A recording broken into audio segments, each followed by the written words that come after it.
Hello, world, and hello, amazing Philippines. Good day to all. Today, we're going to continue our discussion with our subject assessment in Learning 1. And again, this is your Sir A saying, of course, have a great day.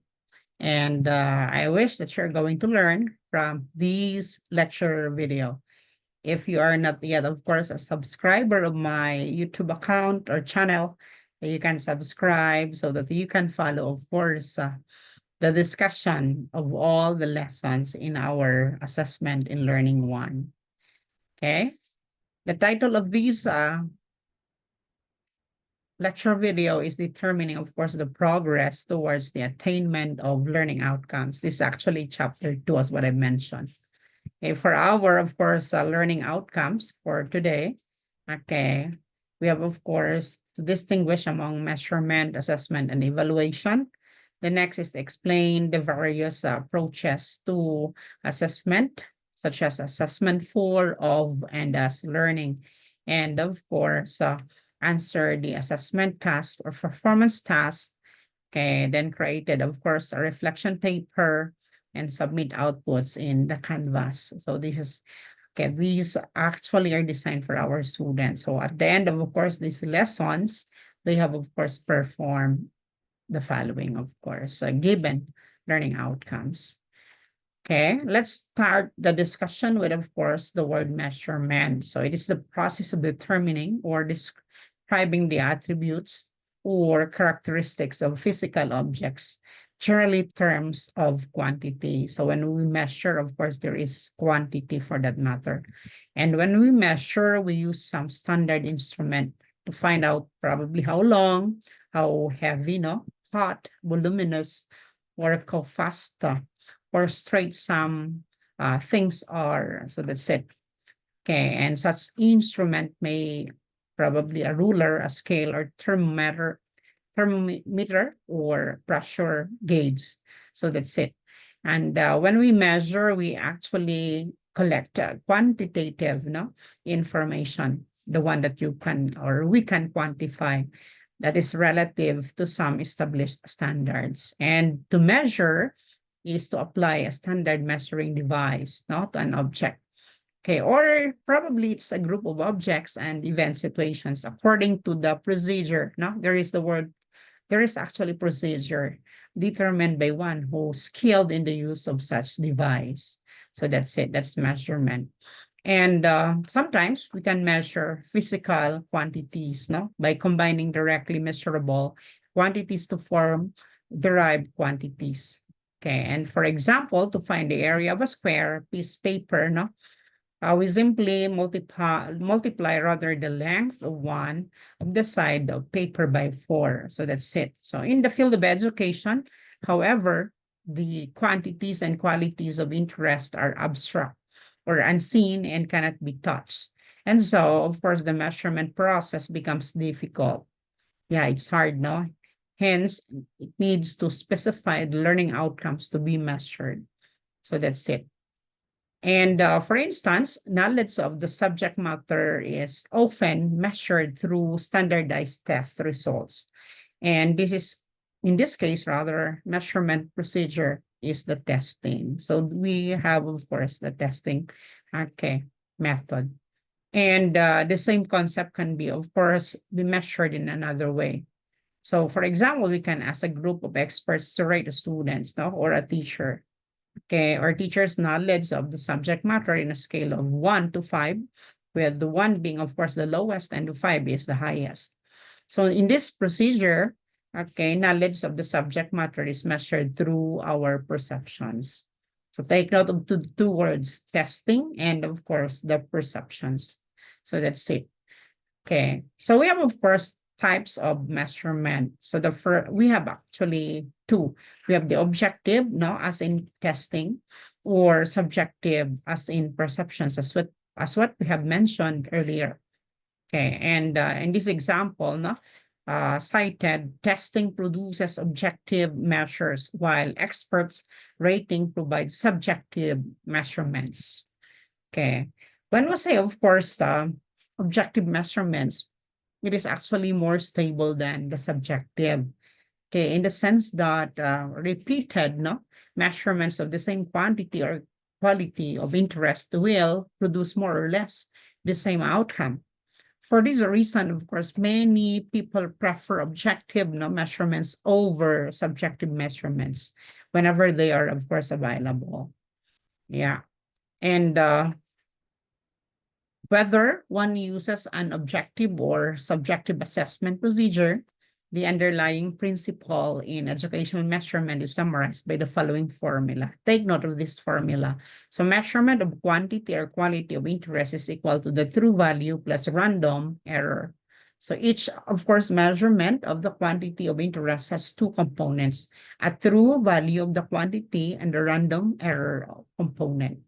So the objective in educational measurement is to estimate or approximate. Take note, no? To estimate or approximate as closely as possible. So the true value of course, the quantity of interest, for example, is the true knowledge of the subject matter.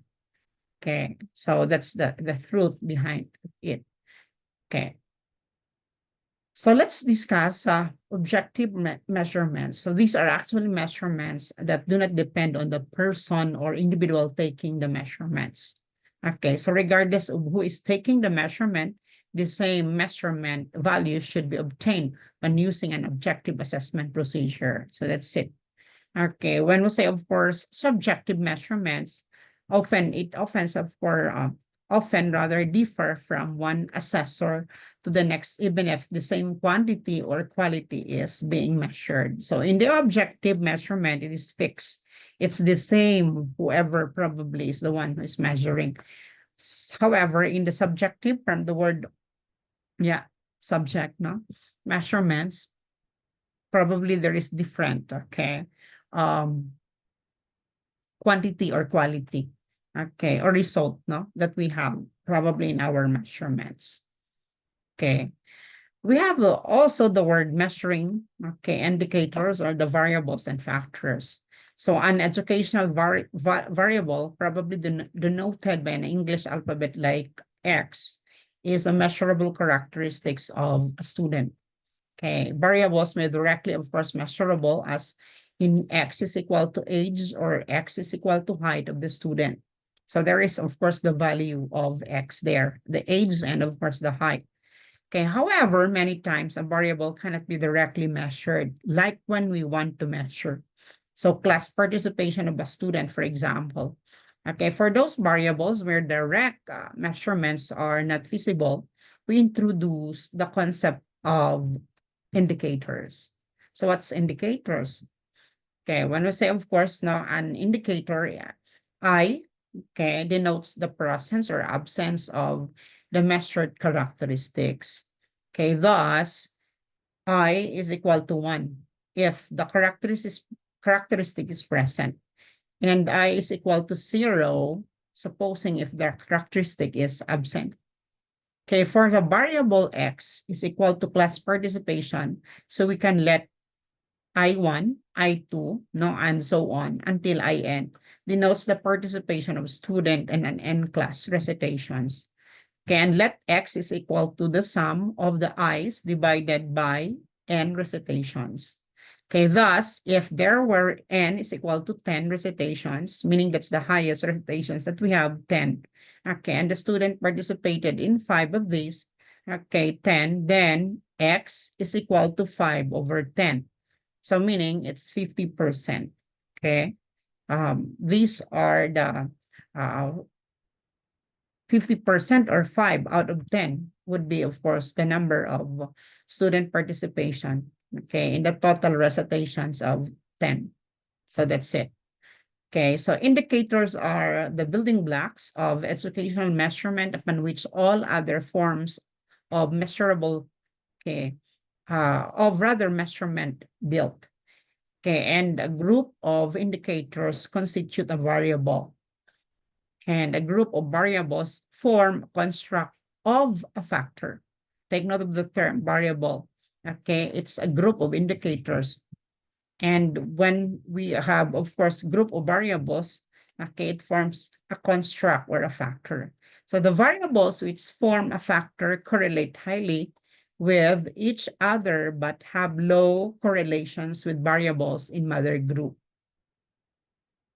Okay, for example, the following variables were measured in battery of tests. So X1 is equal to computational skills. Okay, we have X2 is equal to the reading skills. X3 is vocabulary or the vocabs. X4 is equal to the logic and reasoning. X5 is equal to the sequences and series. And X6 is equal to the manual dexterity. Okay, so we can group these actually uh, variables, or these variables can actually be grouped as follows. So for group one, we will have X1, which is computational skills. Okay, we have also X4, which is logic and reasoning, and X5, which is, of course, sequences and series. So we can term this as mathematical ability factor. So for group one, okay, for group two, we have X2, okay, and X3. So that's probably class. When we say, of course, X2, it's reading skills, no? And X3 is vocabulary. So we can term this as language ability factor. Okay. For group three, we can have only one, the manual dexterity. So this can be, of course, labeled as the psychomotor ability factor. So again, these variables can be, of course, grouped, according to probably the label that you wanted to have.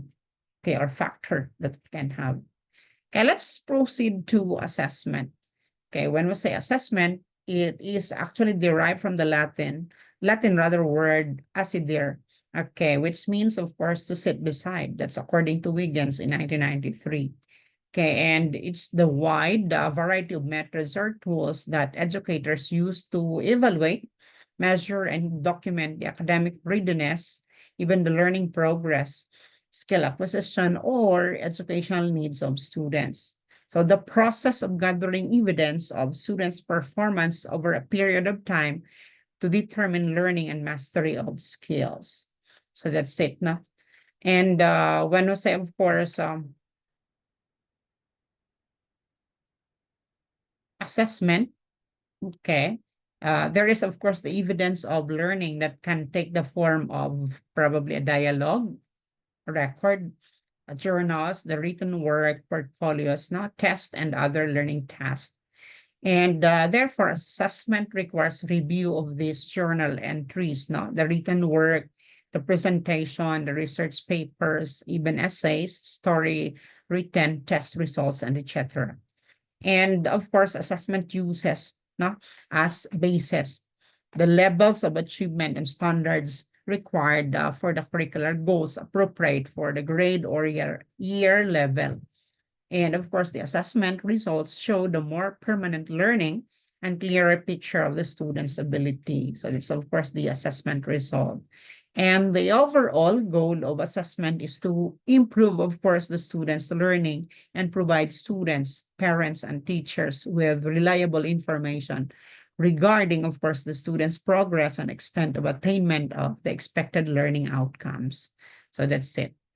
And assessment of skill is the attainment, okay, is is relatively easier than, of course, the assessment of understanding. Okay. Again, the assessment of skill, attainment is relatively easier. Okay, it is easy, no, than, of course, the assessment of understanding because it's broader and other mental ability. Okay, and skills, take note, can be, of course, practiced and are readily demonstratable. Yeah. And either, of course, the skill exists at a certain level or it doesn't. Okay, that is why we have the word assessment of understanding. Okay, and it is much more, of course, complex when we have, of course, the assessment of understanding. So we can, of course, assess a person's knowledge in a number of ways, but we need to infer from certain indicators of understanding through, of course, written descriptions.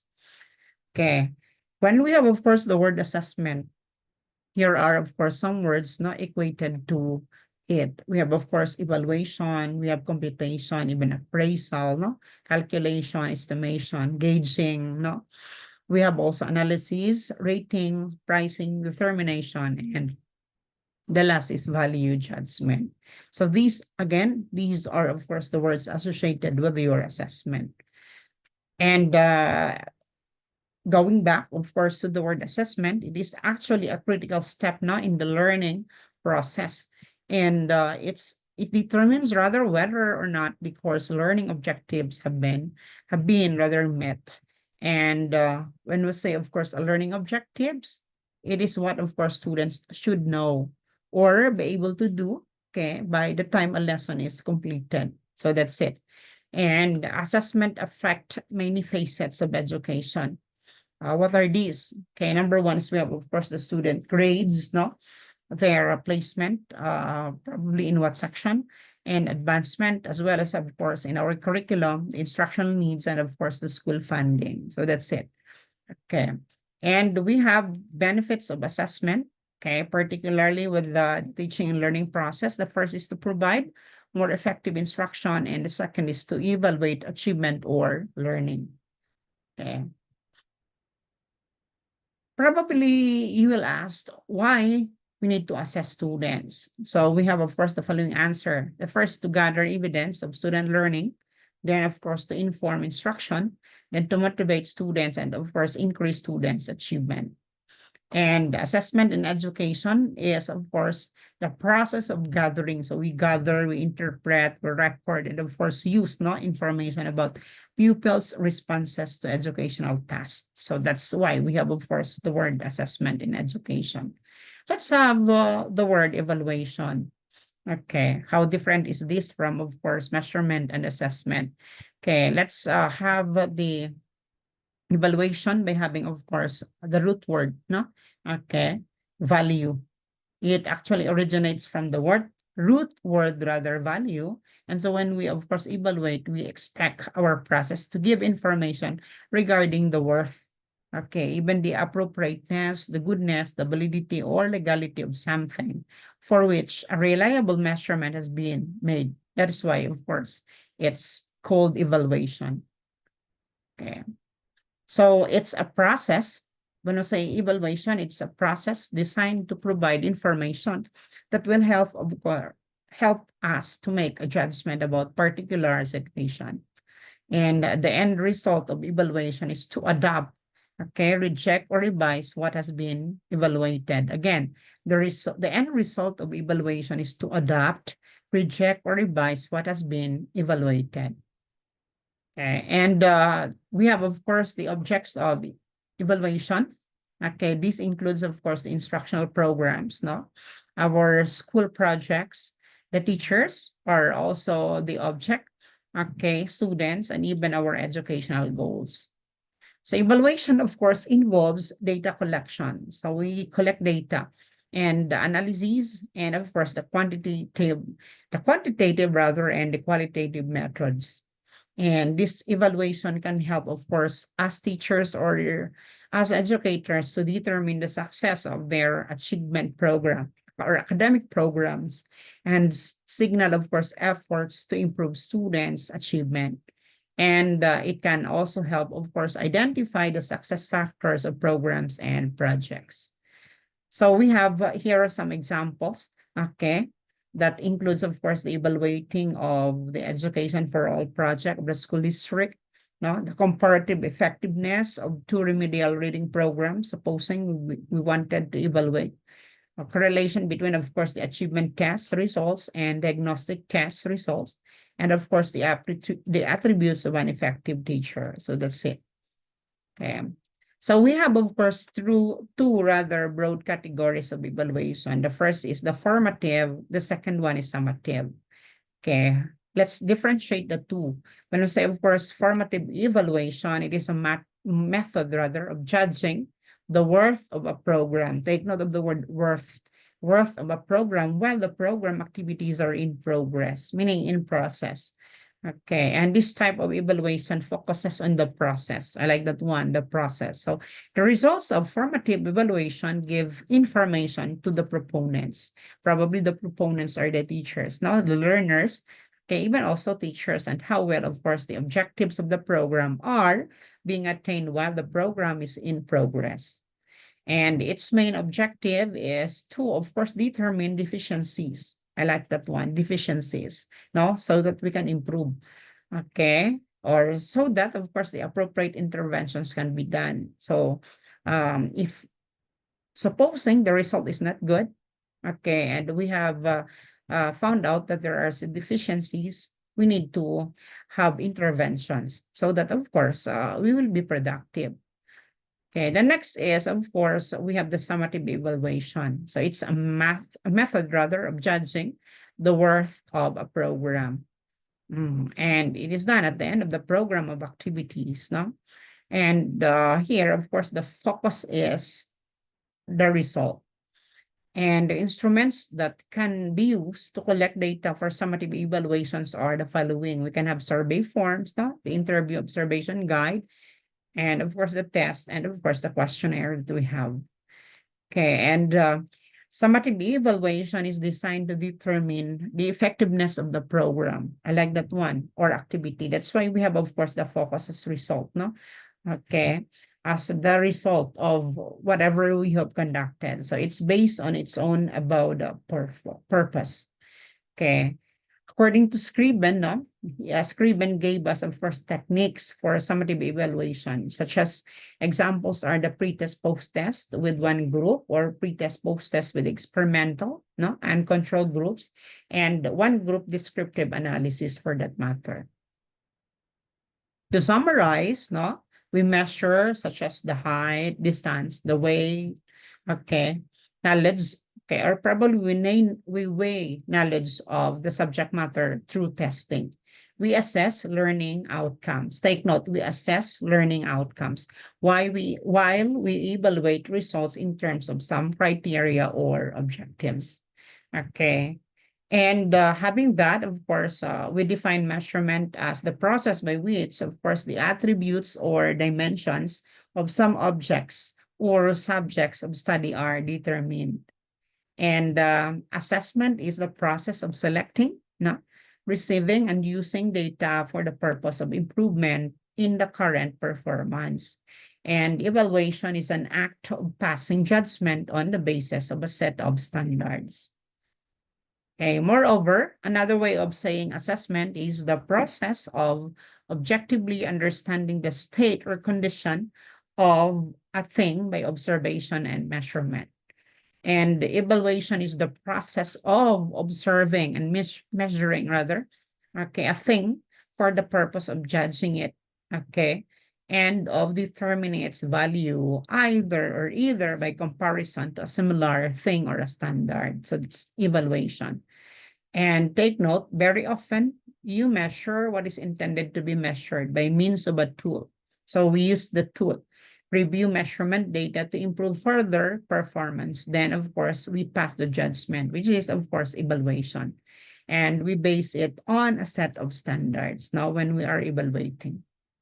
Okay, let's continue with, of course, the assessment for, of, and as learning. So these are actually approaches to assessment.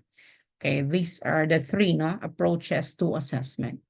Let's discuss first, okay, the three main purposes of assessment. So we have, of course, the assessment for learning, and it occurs when teachers use inferences about student progress to inform teaching, and that is, of course, formative by nature.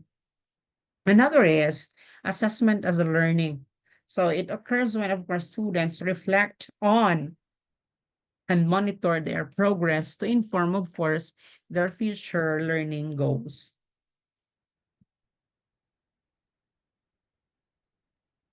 And this is called, of course, self-assessment. And the last is, of course, the assessment of learning. And it occurs when actually teachers, no, use evidence of a student achievement against the goals and, of course, the standard, which is, of course, talk as, of course, the summative. Okay, let's discuss each one. So we start with, of course, assessment for learning, or AFL. Okay, when I say, of course, assessment for learning, it is assessment para sa pagkatuto. Okay, and it is formative by nature.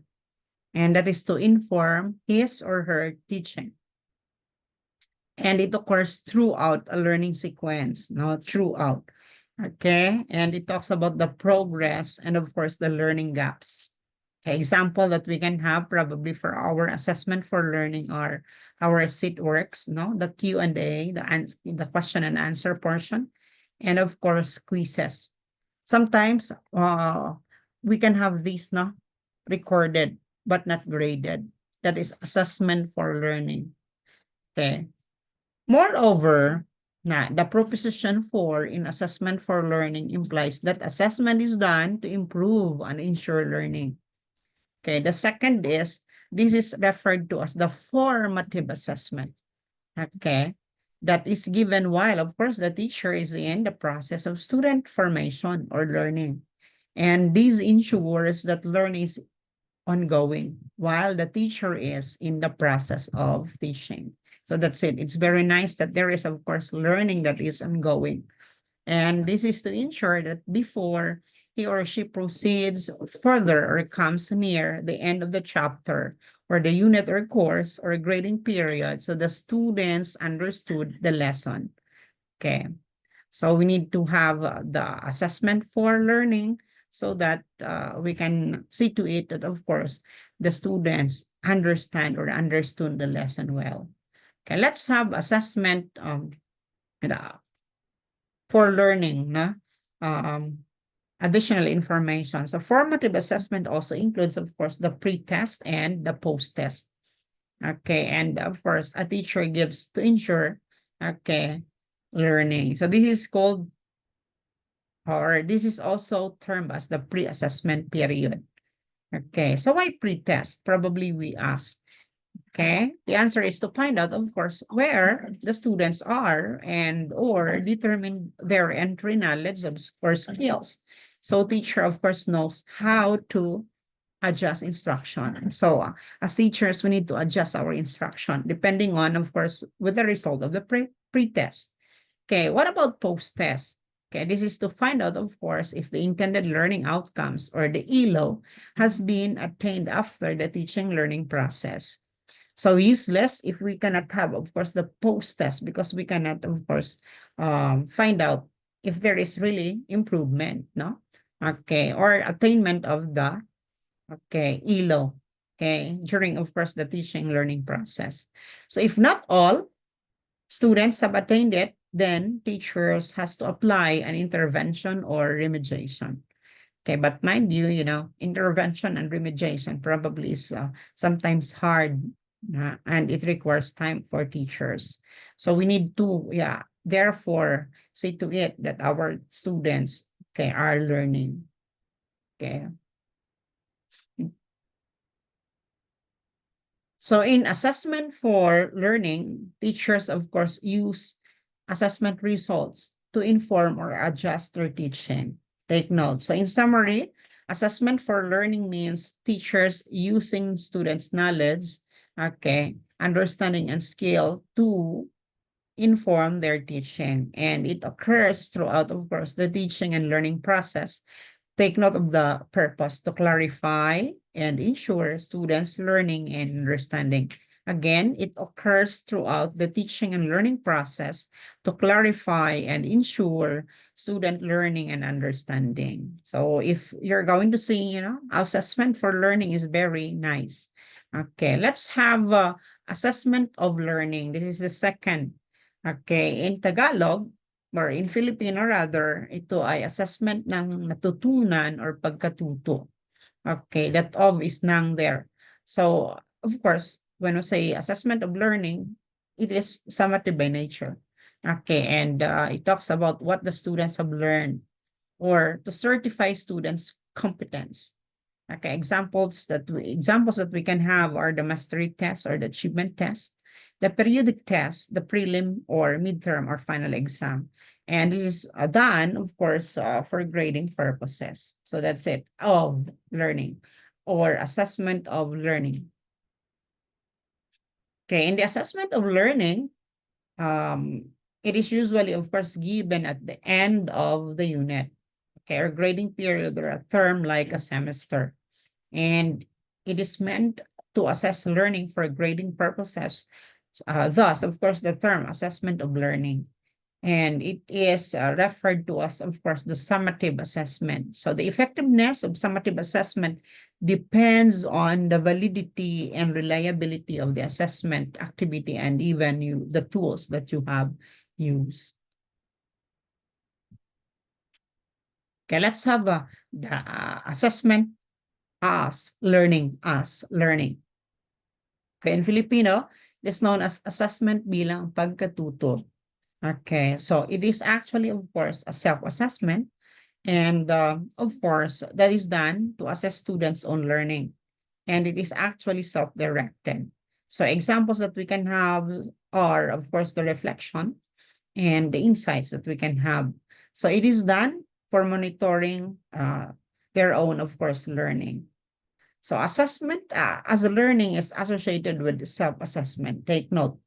As the term implies, of course, assessment by itself is already a form of learning for the students. And students here, of course, in the assessment of learning, set their targets. Okay, actively monitor and evaluate their own learning in relation to their set target. And as a consequence, they become self-directed or independent learners. So by assessing their, of course, own learning, they are learning at the same time. I like it. Again, by assessing their own learning, they are learning at the same time. So that's assessment as a learning. Let's have the importance of assessment. Okay, we have actually four here. The first is to find out what the students know. So it talks about, of course, the knowledge. The second is to find out what the students can do and how well they can do it. So this is about the skill and performance. Okay, the third one is about process. So that is, of course, to find out how students go about the task of doing their work. So it's talks about process. And of course, to find out how students feel about their work. So it talks about, of course, the effort they have exerted and the motivation. Now let's continue. What is, of course, student assessment for? So these are the answers. Number one, to help us, of course, design and modify programs to better promote learning and student success. The second is, of course, to provide common definitions and benchmarks for students or student abilities that will, of course, enable us to act more coherently and effectively to promote student learning. So there's, of course, the promotion of student learning. Okay. What about functions of assessment? We have actually three, as what we have mentioned previously. We have diagnostic to tell us about what the students needs to learn. That is to diagnose. Okay, then formative, yeah, it tells us how well, of course, the student is doing as work progressive or progresses rather. So this is formative. The last is, of course, summative. This tells us, of course, how well the students did at the end of the unit or task. So that's, of course, summative by nature. Again, we have three functions. The first is diagnostic. The second is formative. The third is summative. Okay. Probably you will ask, no, what can be assessed? The first is, of course, the student learning characteristics. So here we can have the ability differences, no? We believe that our students are diverse. And of course, there are the different, of course, abilities. Then even the learning styles that we have, no? Different learning styles. Then the student motivational characteristics that talks about the interest, the self-efficacy, and of course, goal orientation. When we say self-efficacy, it means self-competence, no? Ability and even, of course, capability for that. The same, we also assess, of course, the learning of the students. So you can have the content knowledge, the ability to apply content knowledge, the skills, no, dispositions and attitudes, and of course, performances. When we say disposition, okay, it means our personality, no, our character for that matter. What about criteria in choosing an assessment method? Okay, so number one, it should be reliable, no? Second is it should be valid. Then it should be simple to operate and should not, of course, be too costly. then it should be seen by students and society in general, and it should, of course, benefit all students for that matter. So when I say reliable, it means it is dependable or authentic. Okay, and the next is valid. It means correct, no, sound and reasonable. Okay, who should be involved in assessment? Of course, teacher. Yeah, number one is the teacher. Okay, our student also. What about the student's peer, no? Sometimes we can have, of course, the peer to evaluate. Okay, even the administrator of the school, no? And even, of course, assessment, supposing they can. Okay, so what should we do with the information from our assessment? So number one is, no, it is used to improve, of course, the focus of our teaching. So it's diagnosis, no? And we have the second one is for motivation. So you use it to focus students' attention of strengths and weaknesses. The third is, of course, for program assessment. So it is used to improve program planning. And lastly, it is used, okay, for reporting to parents. Okay, that's why we have, of course, card day, no? Supposing you have already computed a grade, okay, we can, of course, set a date, okay, and time, probably parents to get their report card, the report card. Okay, that's, of course, no, uh, the things that we can do with the information from assessment. Okay, we have the general purpose of the assessment. Okay, there are actually no, three general purposes of the assessment. Okay, we have the first is the administrative, wherein there is, of course, the general assessment. No, it can be, of course, placement, exam, exemption. For example, no, we want that our students, of course, be exempted. Okay, even certification and promotion. In the instructional, okay, um, side, there is, of course, the diagnosis, no, the evidence of, we wanted to know the evidence of progress. Na, okay, we will have, of course, the feedback to the respondents and even evaluation, teaching or curriculum. So the last is, of course, research. So this is for evaluation purposes or experimentation or about knowledge about language learning and language use, for example. So again, the purpose of the assessment is for administrative, instructional, and of course, research. Okay. Lastly, there is a question here. Why we need to link assessment with instruction? Okay. Because I believe that better assessment means better teaching. And better teaching means better learning. And then better learning means better students. And better students mean better opportunities for a better life. Again, I would like you to take note this one. Okay, that better assessment means better teaching. Better teaching means better learning. And better learning means better students. And better students mean better opportunities for a better life. So therefore, we need to have, of course, good assessment. Okay, during and probably in our instruction or teaching and learning process. Okay, here are, of course, our references for today. Okay, you can use this reference in order to, of course, expand your knowledge about our lesson. Okay. Terima kasih or thank you very much or madamong salamat. Okay, in our own vernacular or dialect. Okay, this is again your Sir A saying thank you so much. Okay, for probably listening, and I hope you have learned something. Okay, particularly in this lesson. Okay, see you again in the other, of course, lecture video, okay, about assessment in Learning 1.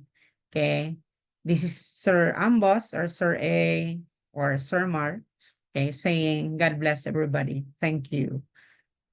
Goodbye.